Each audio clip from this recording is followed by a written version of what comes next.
Hello everybody, and welcome to Swapping Thoughts. Today we're uncovering the hidden webs of theories that have spun around Spider-Man's cinematic journey. So let's get right into it and nibble on some juicy theories. Theory number 1. Spider-Man's tailoring skills are part of his spider powers. Have you ever wondered how a high school kid like Peter Parker could sew such intricate garments? This theory suggests that Peter's spider powers extend to his tailoring skills. The word arachnid comes from the ancient Greek myth of Arachne and Athena. In Greek mythology, Arachne was an excellent weaver and she ventured off to challenge Athena to a contest. Athena wove a tapestry showing the gods in their majesty, while Arachne depicted them in their amorous adventures. Enraged at the perfection of her rival's work, Athena tore it to shreds, whereupon Arachne hanged herself. Out of pity, Athena loosened the rope, which became a cobweb, and Arachne was changed into a spider. By channeling a spider's innate ability to weave silk, Peter crafts his suits with precision and finesse. Except for the suit that Tom Holland made. That was okay, I guess. Theory number 2. Bruce Campbell's cameos are all part of Mysterio's plan. Bruce Campbell has worked alongside Sam Raimi for years, and is best known for his role as Ash Williams in Sam Raimi's Evil Dead horror series, starting with the short film Within the Woods back in 1978.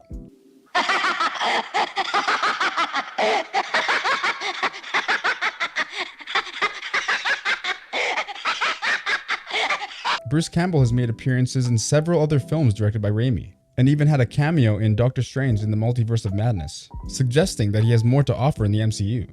It was also recently confirmed by Raimi that Bruce was one of the picks to portray Mysterio in Spider-Man 4. According to this theory, all 4 appearances that Campbell made in the MCU are connected. This suggests that Campbell's Mysterio has been spying on Peter Parker in plain sight the entire time, slowly gathering information on Peter Parker's life as a civilian. He would then terrorize Peter with his illusion skills using all those dirty secrets that he accumulated over the years.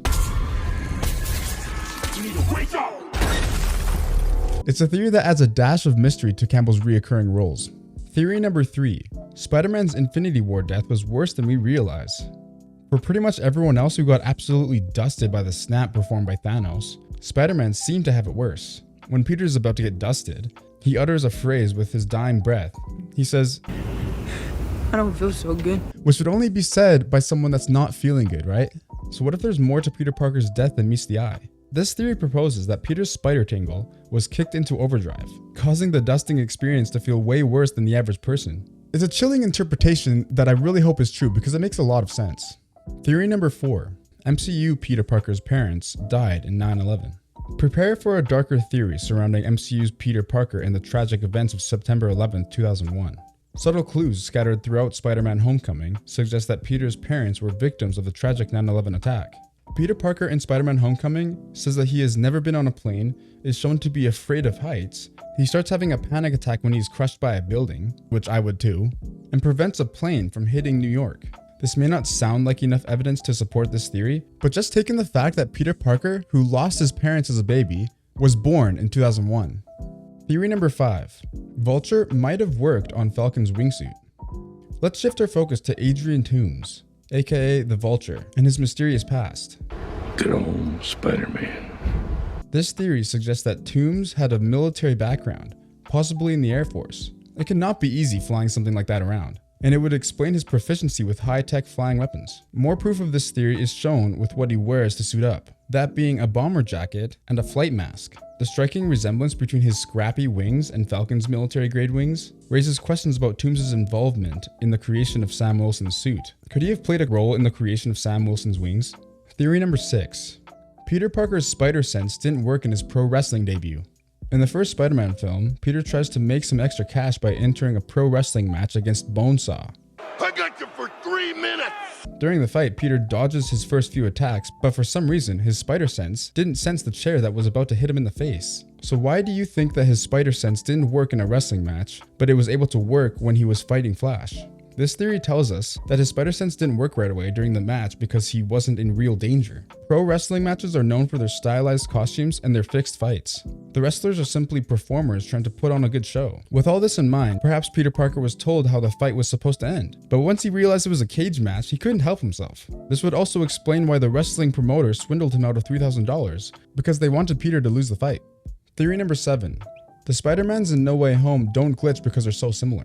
If you've seen Spider-Man Into the Spider-Verse, You would know that being in the wrong dimension makes you glitch. And if all these spider movies are connected, then why don't these Spider-Men glitch?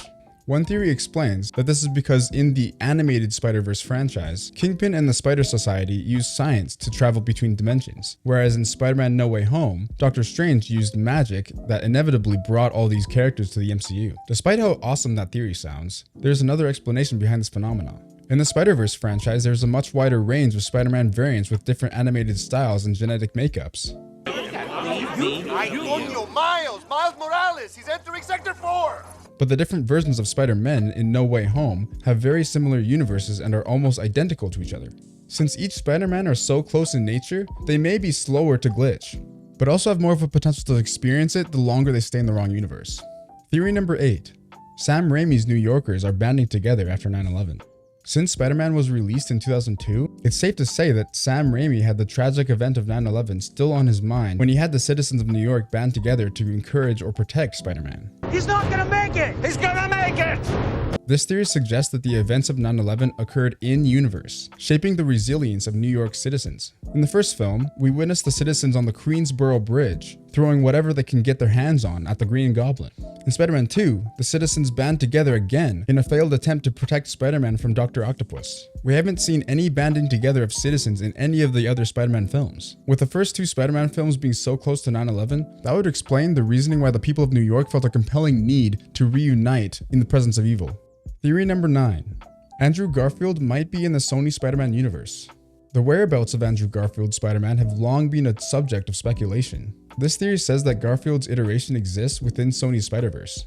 There is no reason Andrew Garfield's Spider-Man can't make it into the franchise, since Sony's Spider-Man universe hasn't actually depicted any characters from the Amazing Spider-Man movies. The only films that are within Sony's Spider-Verse right now are Venom, Let There Be Carnage, Morbius, and Madam Web. Wow, they need to step up their game. Other films in the Sony Spider-Verse that are set to release this year are Kraven the Hunter and Venom the Last Dance. With no confirmation of who Sony's Spider-Man is, we're left to believe that they will either create a brand new Spider-Man or bring Andrew Garfield into the Sony Spider-Verse. It can't be Tobey Maguire's Spider-Man because he already has a really disliked version of Venom. And it can't be Tom Holland's Spider-Man because the end credits scene in No Way Home confirms that Sony's Venom is not from his dimension. So that leaves two choices: create a new one or bring back Garfield. Theory number 10. Spider-Man 2 and Spider-Man No Way Home are more connected than you think. During the final fight scene with Doc Ock and Spider-Man in Spider-Man 2, Octavius had a sudden change of heart, causing him to destroy his own fusion reactor and sink it to the bottom of the river along with him. But with those voices in his head making him miserable all the time, how was he able to gain control of himself and his tentacles? While his sacrifice is a defining moment in the film, this theory suggests that its true significance is revealed in Spider-Man No Way Home. By restoring his inhibitor chip, the MCU Peter Parker altered Doc Ock's fate. It's so quiet. When Otto was sent back to his own universe, he returned to that point where he was about to die, allowing for Octavius to rewrite his own ending. That's it, guys. I'm fresh out of theories for today. Thanks for tuning in, guys, and swap your thoughts down below of what your favorite theory was. That would be great. Bye.